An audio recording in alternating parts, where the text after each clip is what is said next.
Magandang hapon po mga kababayan! Kayo'y nakikinig dito lamang sa Radyo Migrante. Ako po si Waynes, kasama niyo sa kwentuhan at kulitan, pati na rin sa pagserbisyo sa bayan. Ang tema ng ating episode today ay Philippine Independence Day dahil sa ito ay isang national holiday sa ating bansang Pilipinas na ipinagdiriwang nito lamang June 12, di ba? Tama. Magandang mapagpalayang hapon sa ating mga tagapakinig. Meron na ba kayong mga kape na mahihigop at meriendang kakainin? O siya, sit back, relax, at halina't makinig sa aming mga kwentuhan, pagsasaliksik, at katuwaan sa episode 15 ng Radyo Migrante. Ako nga pala si Jules, ang inyong host. Magandang hapon. At ako po naman si Ems. Thank you again for joining us this week. Wayne, sa Jules, ano ba pag-uusapan natin ngayon? Ayun, so samahan nyo kami sa ating episode 15 ngayong June 18, 2023 para sa mga usaping nakasentro sa ating inang bayan at ang kanyang soberanya. Follow nyo na rin kami sa Instagram at Facebook at hanapin lang ang Radyo Migrante Toronto, at kung gusto nyong pakinggan ang mga dati naming episodes, bisitahin lang ang YouTube account namin. Okay, so tampok ngayong episode 15 ang ating hot news and commentaries, 3 po yan. At maririnig natin ang a piece of history mamaya sa segment natin ang ating kasaysayan. Makakarinig din tayo ng isang tula ni Amado V. Hernandez. At syempre, hindi po mawawala ang ating PULSO segment kung saan maririnig natin ang mga opinyon ng ating mga kababayan noong Filipino Night Market at Scarborough kahapon. At syempre, for part 2, we will have an interview with Anakbayan Toronto members Czarina and Ant. At hindi natin makakalimutan ang mga community listings. Ano ba mga gaganapin for the upcoming weeks in our city? Ayan, our listeners can expect a very rich conversation today. So simulan na natin para sa ating top 3 news this week. Para sa unang balita, mula sa Rappler, Teodoro rejects peace talks with CPP. Kamakailan lang ay naghayag ang National Democratic Front of the Philippines o NDFP na bukas ito sa pagpapatuloy ng peace talks with the government of the Philippines under Marcos.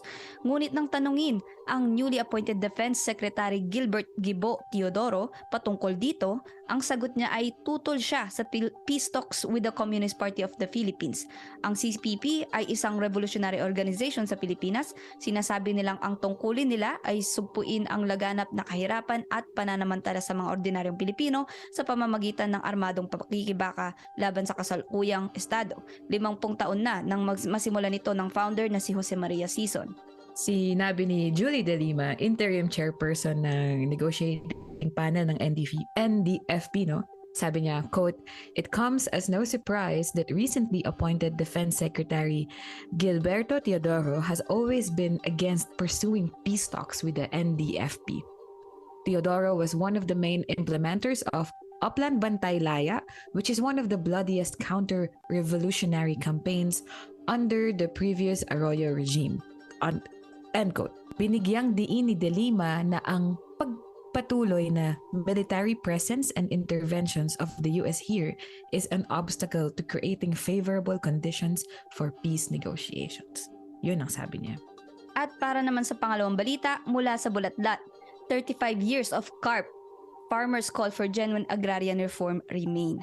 Nagsagawa ng protesta ang mga farmer groups kasama ang iba pang sektor sa harap ng Department of Agrarian Reform, at pagkatapos ay nagmarcha sila sa Malacanang. Ito ay naganap noong June 9 upang hilingin kay President Ferdinand Marcos Jr. na tugunan niya na ang ilang dekadang issue ng kawalan ng lupa ng mga magsasaka.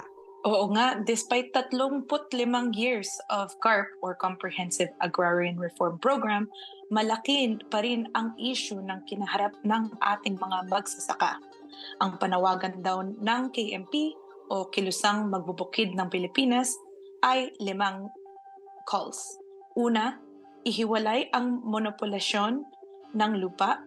Pangalawa, libreng land distribution sa magbubukid. Pangatlo, ipatupad ang cooperativization.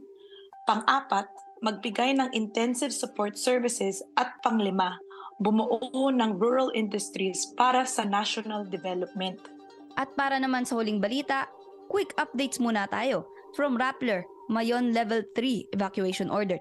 According to the National Disaster Risk Reduction and Management Council or NDRRMC, 16,161 and counting have been evacuated from the towns of Kamalig, Malilipot, Daraga, Tabaco, Ligao, and Guinobatan in Bicol as Mount Mayon continues to rage at alert level number 3. Mula naman sa Toronto Sun, mayoral race on June 26. Here are some details para sa inyo mga kababayan.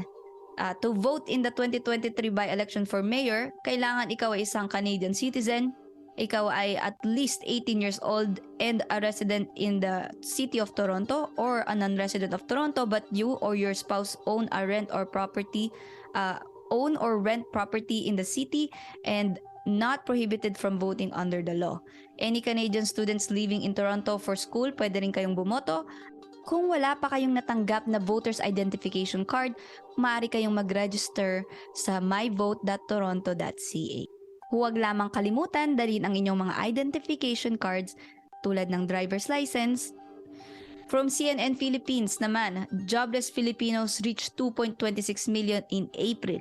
A national unemployment rate of 4.5% has been reported by the Philippine Statistics Authority or PSA as joblessness has reached about 2.42 million Filipinos.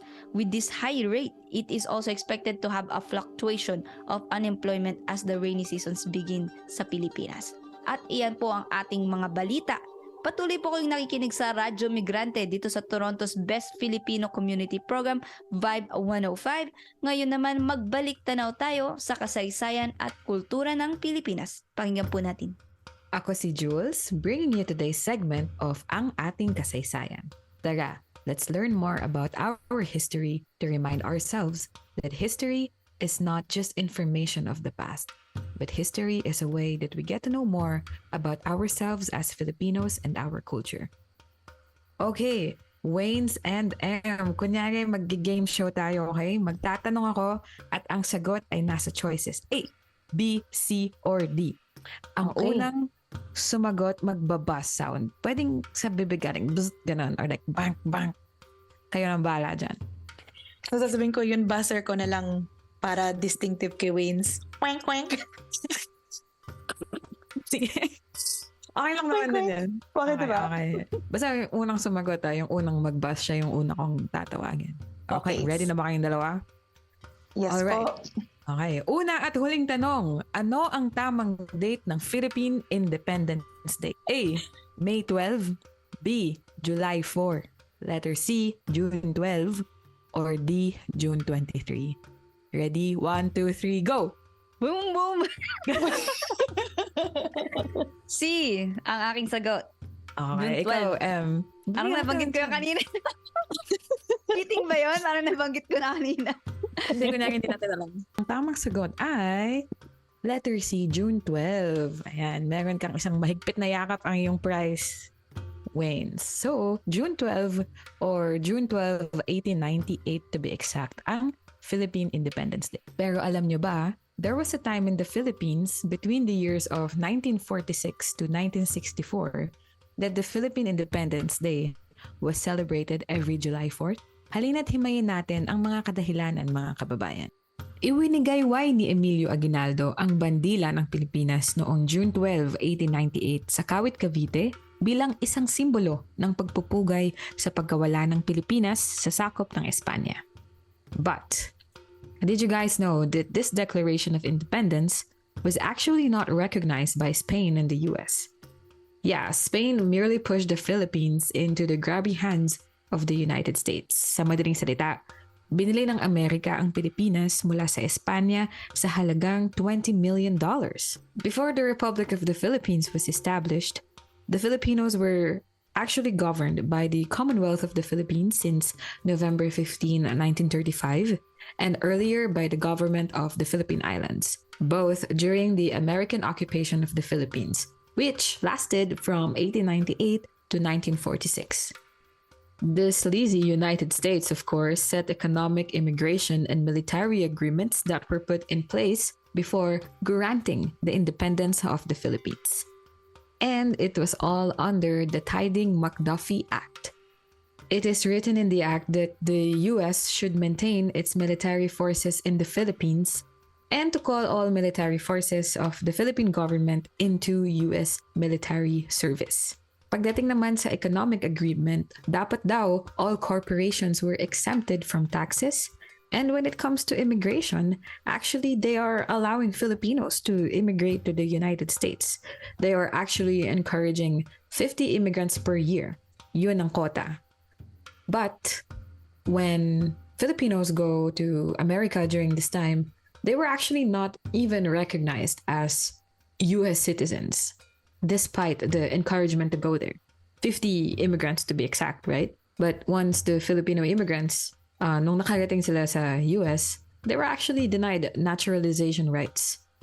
Unless they were citizens by birth dun mismo sa USA. And that was the immigration agreement. Ang Tiding-McDuffie Act. Fast forward naman tayo to July 4, 1946. Ang setting natin kakatapos lang ng World War II. And the Treaty of Manila was signed, which states that the US finally granting the Philippines its independence and recognizing the country as a republic. So this paved way for July 4th, the granting date of the Philippine independence by the US as the Independence Day of the Philippines. Everyone's on track with me so far? Okay, so since then, ang celebration of independence ay July 4. Fast forward to 1964, ang president ng Philippines during this time ay si former President Diosdado Macapagal.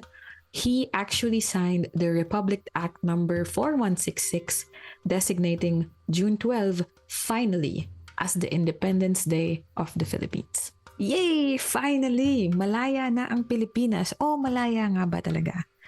Isa din to sa mga tanong ko palagi sa sarili ko. Especially right now, alam ko na ang military forces are back in the Philippines. What does it mean for our freedom then? Bakit marami pa ding mga Pilipinong lumalabas ng bansa? At bakit wala pa ding maayos na trabaho na meron sa Pilipinas? Kung tanong nyo din yan sa mga sarili ninyo, then I guess it's not too far-fetched to ask, are we really free? Maraming salamat, Jules, for this in-depth discussion on history of our quote-unquote Independence Day ng Pilipinas.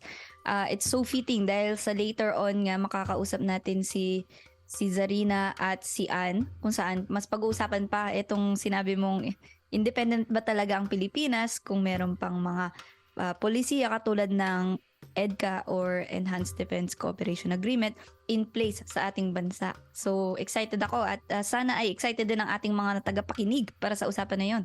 Maraming salamat, Waynes, at ayan ang ating kasaysayan. Did you learn something new about yourself or your family? Share nyo yan sa aming Facebook page. Hanapin lang ang Radyo Migrante and join us again next week para sa marami pang pag-aaral ng ating history. Patuloy po kayong nakikinig sa Radyo Migrante dito sa Toronto's Best Filipino Community Program, Vibe 105. Maraming salamat, Jules. At para naman sa susunod na segment, lumubog tayo sa ating kulturang Pilipino. Opo, ngayon naman para sa ating kulturang Pilipino, ako muli po si Ems. Nais nyo ba pong makadiskubre ng mga makabuluhang kanta at tula mula sa iba't ibang musikero at makata? Ang segment na to ay magsisilbing espasyo para sa iba't ibang pagtatanghal ng mga talento ng ating mga kababayang Pilipino. At ang ating featured tula ay sinulat ng isang makata ng bayan, si Amado Hernandez. Isinilang si Amado Hernandez noong September 13, 1903 sa Tondo, Manila. Binata pa lamang si Amado, siya ay nagsusulat na para sa iba't ibang dyaryo at naging miyembro ng Aklatan, Bayan. Pero hindi nagtatapos ang buhay ni Amado doon. Siya ay sumapi rin sa hukbong bayan laban sa Hapon noong World War II. Pagkatapos ng giyera, si Amado ay naging labor leader ng Newspaper Guild at naging presidente ng Congress of Labor Organizations. Kilala si Amado sa kanyang tula, libro, mga dula at artikulo tungkol sa mga kalayaang ng masa at pagsalungat sa imperialismong Estados Unidos. And here is our featured poem by Amado Hernandez. Kung tuyo na ang luha mo, aking bayan, by Amado Hernandez. Lumuha ka, aking bayan, buong lungkot mong iluha, ang kawawang kapalaran ng lupain mong kawawa. Ang bandilang sagisag mo'y dukob ng dayong bandila, pati wikang minana mo'y busabos ng ibang wika. Ganito ring araw noong nang agawang ka ng laya, 13 ng Agosto nang saklutin ang Maynila. Lumuha ka habang sila ay palalong nagdiriwang. Sa libingan ng maliit, ang malaki may libangan. Katulad mo ay si Huli, na aliping bayad utang. Katulad mo ay si Sisa, binaliw ng kahirapan. Walang lakas na magtanggol, walang tapang na lumaban. Tumataghoy kung paslangin, tumatangis kung nakawan. Iluha mo ang sambuntong kasawiang nagtalakop na sa iyo'y pampahirap. Sa banyagay pampalusog, ang lahat mong kayamanay kamal-kamal na naubos. Ang lahat mong kalaya ay sabay-sabay na natapos. Masdan mo ang iyong lupa, dayong hukboy nakatanod. Masdan mo ang iyong dagat, dayong bapor nasa laot. Lumuha ka kung sa puso ay nagmaliw na ang layon. Kung ang araw sa langit mo ay lagi nang dapit hapon. Kung ang alon sa dagat mo ay ayaw nang magdaluyong. Kung ang bulkan sa dibdib mo ay hindi man umuungol. Kung wala nang maglalamay sa gabi ng pagbabangon, lumuha ka ng lumuhat, ang laya mo'y nakaburol. May araw ding ang luha mo'y masasaid, matutuyo. May araw ding di na luha sa mata mong namumugto ang dadaloy, kundi apoy, at apoy na kulay dugo. Samantalang ang dugo mo ay aserong kumukulo. Sisigaw kang buong giting sa liyab ng libong sulo, at ang lumang tanikalay lalagutin mo ng punglo. Maraming salamat, Waynes, for that strong and powerful poem by Amado Hernandez. Maraming salamat. Muli po ako si Ems. Lagi niyong maaasahan na maghahandog ng makabuluhang musika, tula at marami pang iba na nangdidiwang ng kulturang Pilipino. Dito lang sa Radyo Migrante 105.5. Para naman sa ating pulso segment, pakinggan natin ang mga saloobin ng ating mga kababayan na umattend sa Migrante Ontario Salo-salo picnic kahapon. Pakinggan po natin. Hello po, pwede niyo po bang pakilala yung sarili ninyo with your name and affiliation? Sige po. Magandang umaga. Ako po si Wilma from Bayan, Canada po. Nagtatrabaho po ako bilang PSW dito sa Canada. Tita Wilma, what issues are you most concerned about? Sa ngayon, ang concern ko ay sa dinami-dami ng pagpapapasok nila ng mga like tourist, international student. Hindi iniisip ng Canadian federal government ang mga almost 300,000 or more na undocumented workers who are paying taxes before. So sana yun dapat ang unahin nila bago sila uli magpapapasok ng mga andami-daming workers or international student na kasama na ang family na right away they can work, and ang daming issues pa ng mga undocumented workers. Kontento po ba kayo, Tita Wilma, sa trabaho nyo ngayon at sweldo? Kung sa usaping trabaho, kasi gusto kong mag-service sa mga elderly, okay ako doon. Pero sa sweldo, hindi, of course. Hindi ko sinasabing hindi tayo nagiging kontento sa lahat, pero sa sweldo it's not fair enough kasi ang PSW frontline workers, kami yung nasa dirty jobs, pero yung hindi komportable para sa amin yung sweldo ngayon. And ang huli ko pong tanong ay, Tita Wilma, ano pong ibig sabihin ng Philippine Independence Day para sa inyo? Sa akin, ang Philippine Independence Day ay araw ng kalayaan. Kalayaan means we are free. Kaya lang, it's a celebration sa mga ginawa ng ating national heroes. Pero yung celebration na yun is still continuing yung mga struggles nila na nangyayari pa rin ngayon.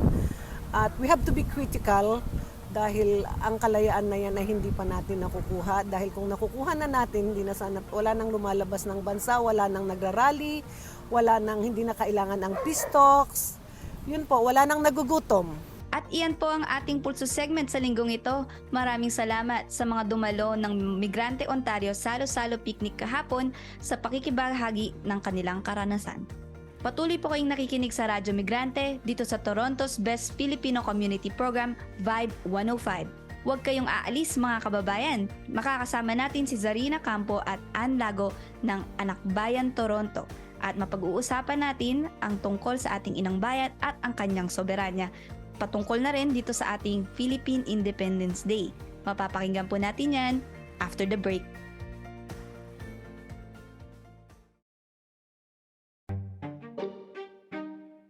Ayan! Ako po ang inyong host today, si Waynes, para sa ating Pinoy Tayo segment o Pinoy Talakayan at Usapan. Dito natin mapakikinggan ang talambuhay ng ating mga kababayan na migrant workers, international students at iba pa. Halina't pakinggan natin ang fresh na perspectives ng ating mga kababayang Pilipino. Makakasama natin today ay ang mga kabataang Pilipino mula sa grupong Anakbayan, Toronto. Ang Anakbayan, Toronto ay nagsimula dito noong 2011 at isa lamang ito sa mga overseas chapter ng Anakbayan, Philippines. Sige, pakinggan natin ang usapan with Czarina, Campo at Lago ng Anakbayan, Toronto. Kasama natin ngayon si Czarina at ng Anakbayan, Toronto.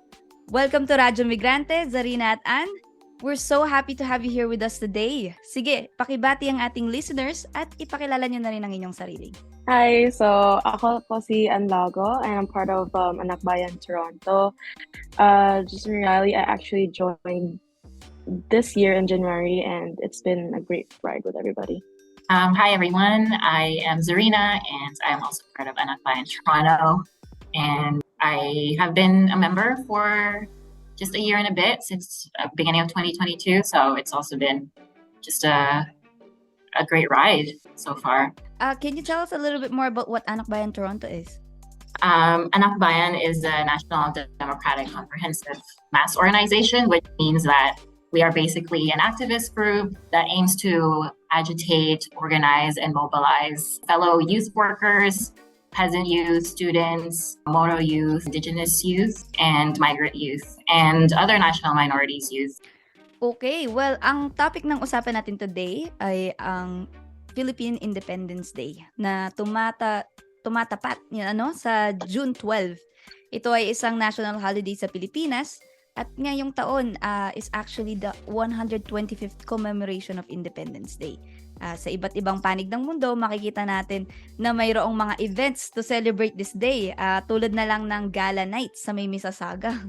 Pero sa Pilipinas, makikita natin na ang sumalubong sa Independence Day ay mga protesta, kung saan makikita natin na ang mga panawagan nila tulad ng atin ng Pinas, China layas at US troops out of Philippines. And nakita rin namin na ang Anakbayan Toronto, mayroon silang inilabas na post o statement tungkol sa Philippine Independence Day, which is a very clever play on words.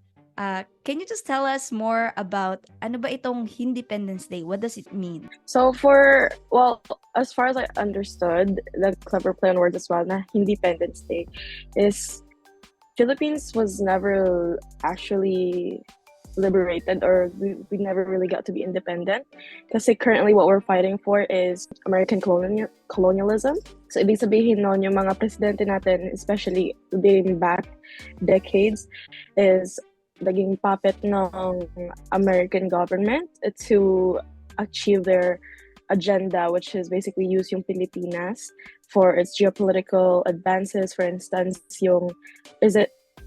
if I'm wrong, is Spratly Island, for instance, is ginagamit na yung Pilipinas to, let's say, how would you say it, like, they send us their American troops to train with us, quote unquote, to train with us. But literally, yung ibig sabihin lang nun is it's just them implying their power sa Pilipinas then and like spreading their influence. Ayan nga ang narinig natin before na joint exercises, balikatan, yan siguro ang binabanggit mo, no, Ann? For me, Independence Day is a way to signal to people that we are not independent. So I think it's a good reminder for fellow Kababayans that we are not to be complacent when it comes to fighting for true independence. So I think this day is important to protest in the midst of the celebration, because we just can't, we have to also fight historical revisionism. So that's also another issue that we are fighting with the current president. So yeah, as Anne said, there are also the past presidents and the current one are puppet presidents of the US. So Oo, you have mentioned na the Philippines, it's not truly independent yet, and that's what the independence is coming out of. In what ways can we see itong hindi talaga pagiging independent ng Pilipinas? when we talk about issues in the Philippines, there's the forced migration as well, with a labor expert policy where families are being separated due to international students are being taken advantage of with programs overseas, leaving them with precarious conditions. Also, as I mentioned earlier, historical revisionism is a big problem with the current president right now. So a lot of issues in the Philippines that shows that we are not truly independent. At ang alam nga natin ngayon, halos 5,000 Filipinos o ating mga kababayan ang lumalabas ng Pilipinas every day para maghanap ng trabaho sa ibang bansa, kung saan alam natin na hindi sigurado kung ligtas ba ang kanilang magiging working conditions doon o kung tama ba ang magiging bayad sa kanila, at kung kailan nila ulit makakasama at makakapiling ang kanilang mga mahal sa buhay. When can they come back sa Pilipinas? And will they get a support from the government when they return, or when they face issues or problems while they're in the host country? So marami talaga ang kinakaharap ng ating mga kababayan ngayon sa ibang bansa, sa Pilipinas. Papakita sa atin na hindi talaga independent itong ating bansa kung merong mga ganitong problema. Dito naman para sa ating pangalawang tanong, ano ba ang mga issues na Anakbayan Toronto as a youth sector of Filipinos? Ano ba ang mga issues na kinakaharap ng ating mga kabataang Pilipino dito sa Toronto, dito sa Canada at sa Pilipinas na rin?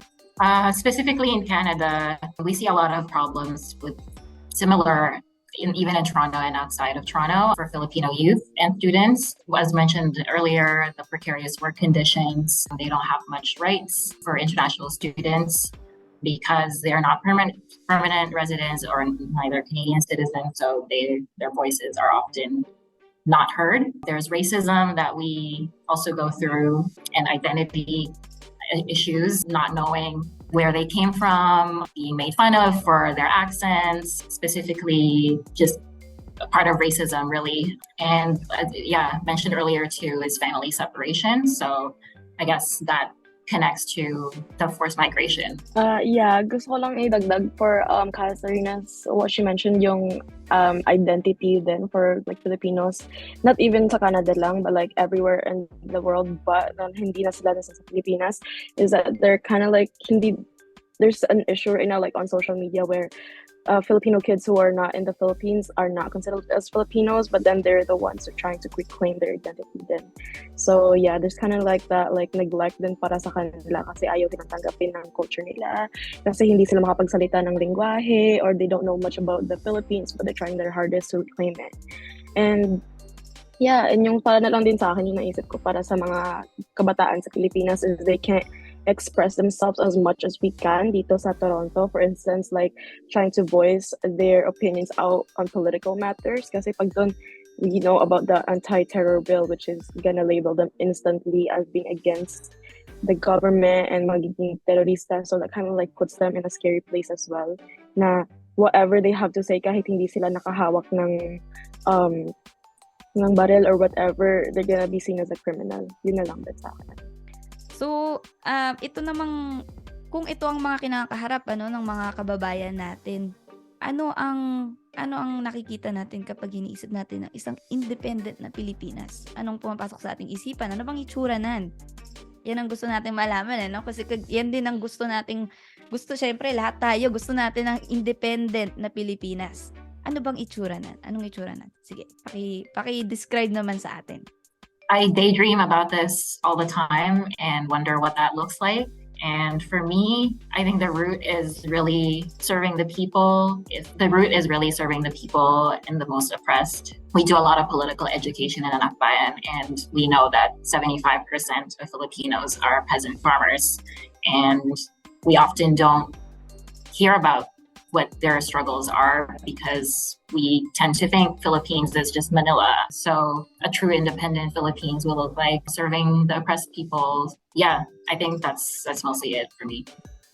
So, ang Pilipinas na ang kanyang pinaglilingkuran ay ang interes ng masang Pilipino na ang pagkakasabi mo nga Czarina, 75% mga magsasaka.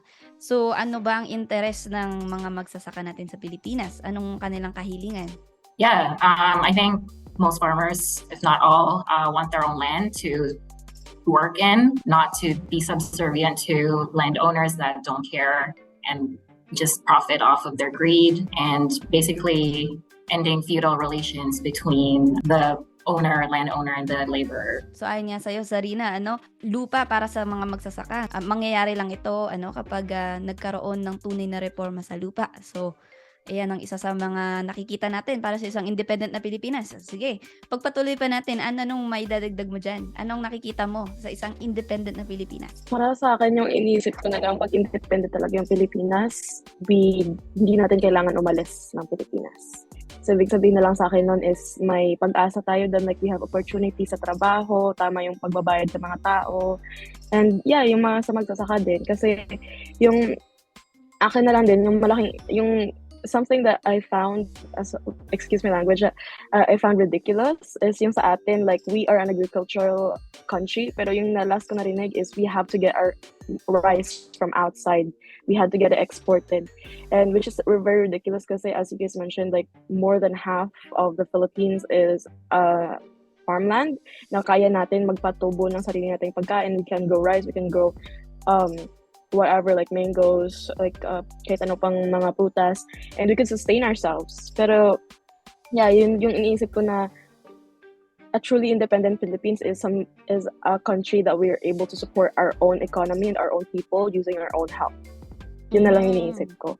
And then, that also comes in na hindi natin kailangan umalis ng Pilipinas. That means na may mga opportunities din doon. Yung mga doktor natin noon sa Pilipinas, hindi kailangan umalis doon para dumating dito at maglinis ang bato.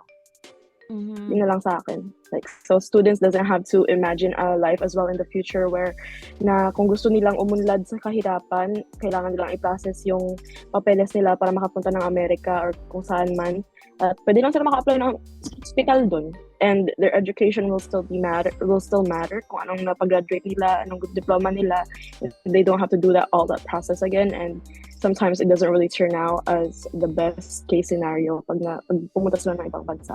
Ano ba ang dahilan kung bakit marami tayong kababayang napipilitang pumunta at magtrabaho sa ibang bansa o mag-aral sa ibang bansa as international students? You guys mentioned before my labor export policy tayo, right? So Filipinos are forced to migrate outside of the Philippines because yung mga trabaho doon is not enough to sustain us, especially Filipinos are very family oriented. So once we go to work, we have taking care of our families. So pag nandun ka lang sa Pilipinas, you won't be able to earn that, since I don't know how much they earn a day there in the Philippines, but what I know is that it's not enough to sustain a family. So yeah, and just that imagining that magpapadala ka pag nandito ka sa labas, especially like the dollar now costs very high than, diba? So if you work outside and you send that back in the Philippines, that would quote unquote like you're getting being able to send more money, or like you're being able to provide better life for your family doon. At alam nga natin na mas lalo pang lumalala ang presyo ng mga bilihin sa Pilipinas, pero hindi naman tumataas ang mga sahod ng mga manggagawa. So kayo pareho, ano bang kadahilan? A little migration story, kasi kayo rin Pilipino dito na sa Canada diaspora. Paano ba kayo nakapunta dito sa Toronto? Ako, pumunta kami ng pamilya sa Toronto back in 2000. So I've been here 23 years. As I came here as an 11-year-old kid, not knowing what the culture was going to be like, but I was lucky enough that I wasn't separated from my family and that we were all able to come together. So that is something that I'm very grateful for. But we did go to Canada because we were struggling in the Philippines financially, because education is not cheap in the Philippines too. So that's what my parents were most concerned of, is our future, the kids' future. So that's mostly why we immigrated. Well, just for me, just to make it quick, is yung mama ko, she worked from Hong Kong and she transferred here to Canada kasi, of course, I don't want to put some bad stuff. I don't know how to say it, pero yeah, kasi nung sa Hong Kong yung mama ko, she wasn't getting good experience kasi yung mga amo niya doon was very strict. So yeah, so I think she always wanted to go to America as well, but I guess she landed on Canada. So that's the easiest part for her. And I came here also when I was 11, back in 2014. So yeah, my family, I came here, na yung mama ko dito, she was here since 2007 and we came 7 years later with my mom and my dad and my sister. And then we've been here since then, mga almost 10 years. Is this under the live-in caregiver program ang sinama ng mama mo? I believe so. Yeah, kasi nung bago kaming dumating dito, yung mama ko, she worked in Pickering and she had this one kid that she used to take care of. And I think she had her own room there, so I guess she did work like living. Yeah. Same din sa akin, Yeah. sa nanay ko. And same story, 7 years din siya dito sa Toronto bago niya kami nakuha. My siblings and I, it's been 10 years as well. So pareho pala tayo ng istorya. Pero pag marami tayong nakausap ng mga kababayan, no? Ang story natin ay almost very similar. Meron talagang ugat na walang kakulangan ng trabaho sa Pilipinas na napag-usapan nga natin. Para sa edukasyon, para sa kinabukasan ng mga anak nila, yun yung unang mga priorities ng ating mga parents, kaya sila naisipan at napipilitan na pumunta sa ibang bansa. Ano ba ang papel ng kabataang Pilipino para sa tunay na kalayaan ng Pilipinas? I think as a youth organization, the reason why we focus on the youth for Anakbayan is that the youth generally have the vitality to be a strong force in the movement. A lot of sharpness of mind, energy, creativity, and full of critical thinking and full of revolutionary enthusiasm. So the desire to change the system is there. I think Anakbayan just focuses it and gives you a systemic way of fighting corruption and imperialism and capitalism. Isang systemic na solusyon para sa isang systemic na problema. Ayan, meron ba kayong mga mensahe para sa ating mga tagapakinig o para sa iba pang mga kabataang Pilipino dito sa Toronto? For me, if my only message is that if you are a Filipino youth who is not happy about the way things are in the Philippines, or if you are frustrated that you want to do something and there's this itch that is coming out of you, I think joining Anakbayan has been such a good outlet for me to bring my energy to something that is worth organizing for, and that is the freedom of our country. So I just think of time that I've spent in Anakbayan so fondly, with the amount of learning that I have, but also the camaraderie that I experience with fellow kasamas. So yeah, that is it for me. Yeah, kaya parang ganun na lang din. If you see what's going on sa Pilipinas, it does get a little agitating once you see na there is something that could be done. And if you don't know where to start with, I highly recommend joining us in Anakbayan kasi it will definitely set you off on a right start, because that was the same thing for me. I wanted to do work for the Philippines, and I'm trying to make my way through that with Anakbayan. Ayun, maraming salamat. Paano kayo po maaring i-reach out ng ating mga listeners? Anakbayan Toronto has Instagram, Facebook, Twitter. You can find us there. We also have email on our profile, so you can also directly send us an email or through our website as well.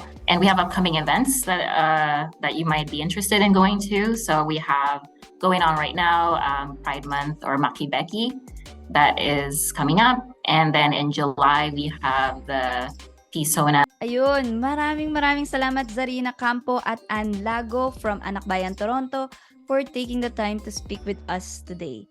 Marami tayong natutunan mula sa iba't ibang iba't ibang simbolo at iba't ibang signs na kung nagpapakita kung paano bang itong ating bayang mahal na bayang Pilipinas ay hindi pa talaga totoong independent, hindi pa talaga siya talagang free from its oppressors, foreign oppressors. At napag-usapan natin kung ano bang mga kinakaharap ng ating mga kababayang Pilipino sa Pilipinas, pati na rin dito sa Toronto, at ano rin ang mga kinakaharap ng mga kabataang Pilipino. At kung ano ba ang maaari nating maaari nating makita sa future na ating ipinaglalaban na kung saan ang Pilipinas ay tunay ng malaya.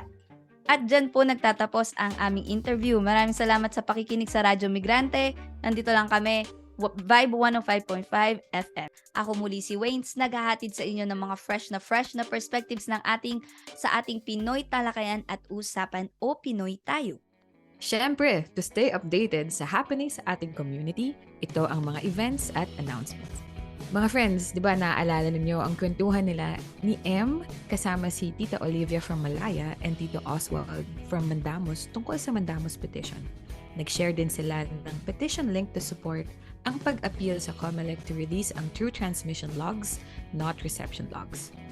Kasi sabi nga nila, Tito at Tita, by signing the petition, it shows support that as Filipinos, may karapatan tayong malaman ang katotohanan at alamin kung may irregularities nga na nangyari noong May 2022 presidential elections. Oo, to sign ng petition and to learn more, visit lamang ang bit.ly nila at bit.ly/peoplesmandamos.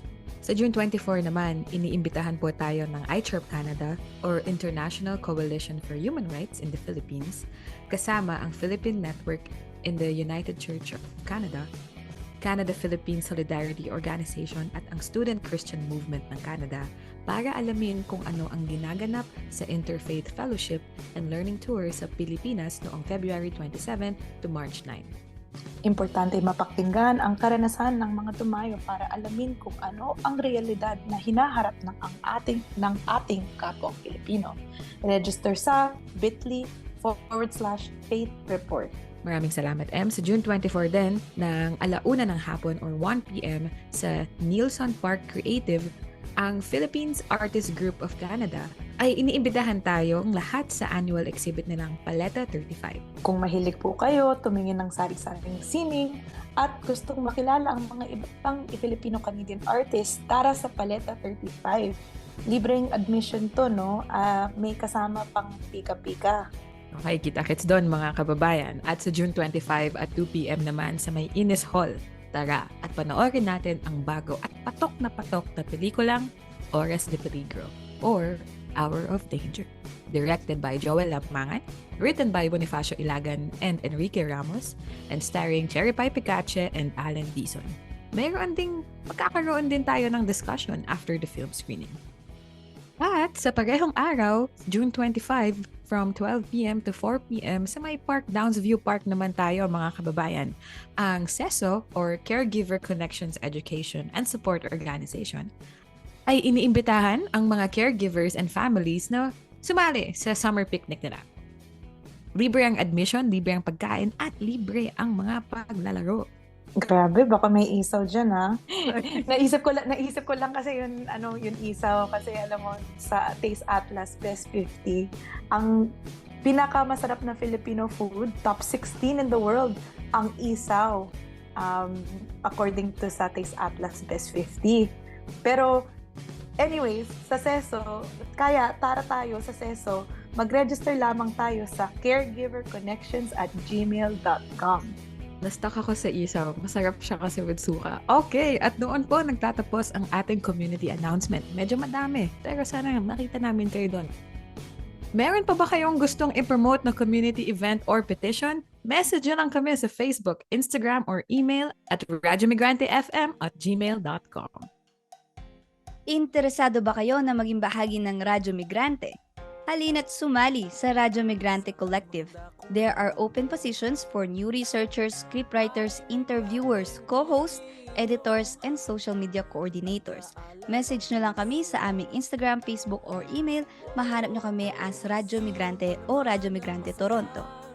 At dito nagtatapos ang isa na namang makabuluhang episode ng Radyo Migrante. O di ba, kaka-hello pa lang mag-goodbye na agad. Kung nabitin kayo, no worries mga kababayan. Ipagpapatuloy natin ang ating usapan next week kung saan magdiriwang tayo ng Pride Month, ang buwan ng pag-commemorate sa mga kontribusyon ng LGBTQ+ community sa ating society at ang patuloy na paglaban para sa kanilang mga karapatang panta. Mukhang naubos na ang mga kape ng ating mga tagapakinig. Sana ay naging malinamnam ito kasama sa pakikinig ng Radyo Migrante. Ayun, ang bilis talaga ng oras nito pagkasama po namin kayong lahat. So, sa uulitin, sa next linggo, kita-kits tayo. Sa tulong ng mga kababayan natin na bumubuo ng Radyo Migrante, kay Czarina Campo at Lago ng Anakbayan, Toronto, kay Carl Ramirez para sa kanyang kantang Migranteng Pilipino, at higit sa lahat sa inyo pong mga nakikinig sa Radyo Migrante tuwing linggo mula 1:00 hanggang 2:00 ng hapon. Maraming salamat po. Hanggang sa susunod mga kababayan, muli, Mabuhay po kayo at mabuhay ang bayang Pilipinas!